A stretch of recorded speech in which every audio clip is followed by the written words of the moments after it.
আসসালামু আলাইকুম। এরকম পিঠা কে কে খেয়েছেন? আমি জানি অনেকেই হয়তো বা খাননি। যদি না খেয়ে থাকেন তাহলে ঝটপট এরকম পিঠা বানিয়ে ফেলতে পারেন। গাজরের পুর দিয়ে আর নারকেল দিয়ে আমি বানিয়েছি। চলুন মূল ভিডিওতে চলে যাই। যাই হোক, আগে থেকে আমি নারকেল আর গাজর দিয়ে পুরটা বানিয়ে নিয়েছিলাম এবং আটাটাও খামির করে নিয়েছি। আমরা যেভাবে রুটির খামিরটা করে থাকি সেইভাবেই এটা চাউলের আটা।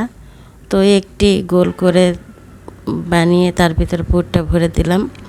তো এখন ডিজাইনটি আমি করব, আর সেটা এরকম শোন দিয়ে কিছুই না, শুধু একটু চাপ দিয়ে দিয়ে গোল করে ঘুরিয়ে ঘুরিয়ে ডিজাইনটা করলেই সুন্দর একটি গোলাপের ডিজাইন হয়ে যায়। আর এটা যদি এরকম করে কেউ না খেয়ে থাকেন অবশ্যই একদিন খাবেন। খুবই মজার ছিল পিঠাগুলি। আমি আপনাদের একটু দেখিয়ে দিচ্ছি। দেখেন কিভাবে একটু ঘুরিয়ে ঘুরিয়ে চাপ দিয়ে দিয়ে নিজের মতো করে তৈরি করবেন। আমি জানি আমার চেয়ে আপনারা হয়তো আরও বেশি ভালো করে বানাতে পারবেন, তবু আমি যেটুকু জানি সেইটুকু আপনাদের সাথে শেয়ার করলাম। ভিডিওটি ভালো লাগলে লাইক, কমেন্ট, শেয়ার করবেন। যারা এই পর্যন্ত চলে এসেছেন অবশ্যই একটি লাইক দিবেন। আর এখন আমি 2 রকমের শোন নিয়েছি, তো আরেকটিও আমি দেখিয়ে দিচ্ছি। এটা আমি পুর দিয়ে গোল করে নিয়েছিলাম। এটা একটু মানে অন্যরকম শোন, যেটা দিয়ে আমরা বড় ফ্লাগ করি এবং অনেক কাজেই লাগে। যাই হোক, এটা দিয়েও আমি একটু ঘুরিয়ে ঘুরিয়ে ডিজাইন করব। আর 2টা শোন দিয়ে পিঠা ডিজাইনটাও 2 রকম হয়, সেটাই বোঝানোর জন্য আমি এরকম শোন নিয়েছি। তো চেষ্টা করতেছি আপনাদেরকে খুব সহজভাবে বোঝানোর জন্য।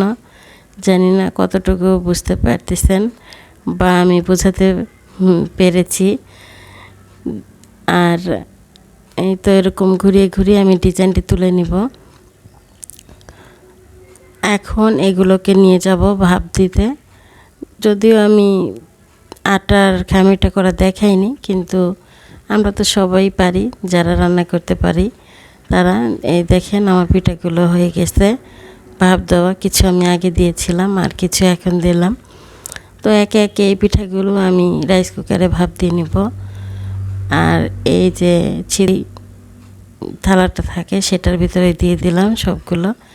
দিয়ে এই কয়টা আমি ভাপ দিয়ে একটু ভাপিয়ে নিব কয়েক মিনিট, এই 20 মিনিটের মতো লাগে। খেতে কিন্তু অনেক মজা। আবারও বলছি, যদি না খেয়ে থাকেন। এইখানে আমি 2 কাপ নারকেল আর 1 কাপ গাজর নিয়েছিলাম, সেটার মিশ্রণে পুরটা তৈরি করেছি। আর এটাও খুবই সহজ। সেটা দিয়ে আমি কিছু নাড়ু বানিয়েছি, সেটা আপনাদের দেখাবো। আর এই তো ভাপিয়ে নিলাম। আর এই দেখেন ওইটা দিয়ে আমি কিছু নাড়ু তৈরি করেছি।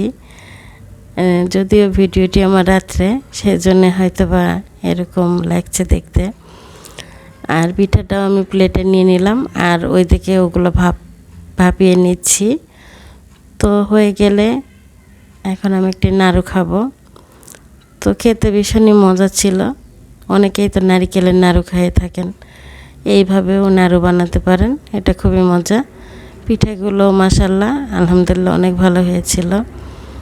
আপনারা এরকম করে বানিয়ে খেতে পারেন।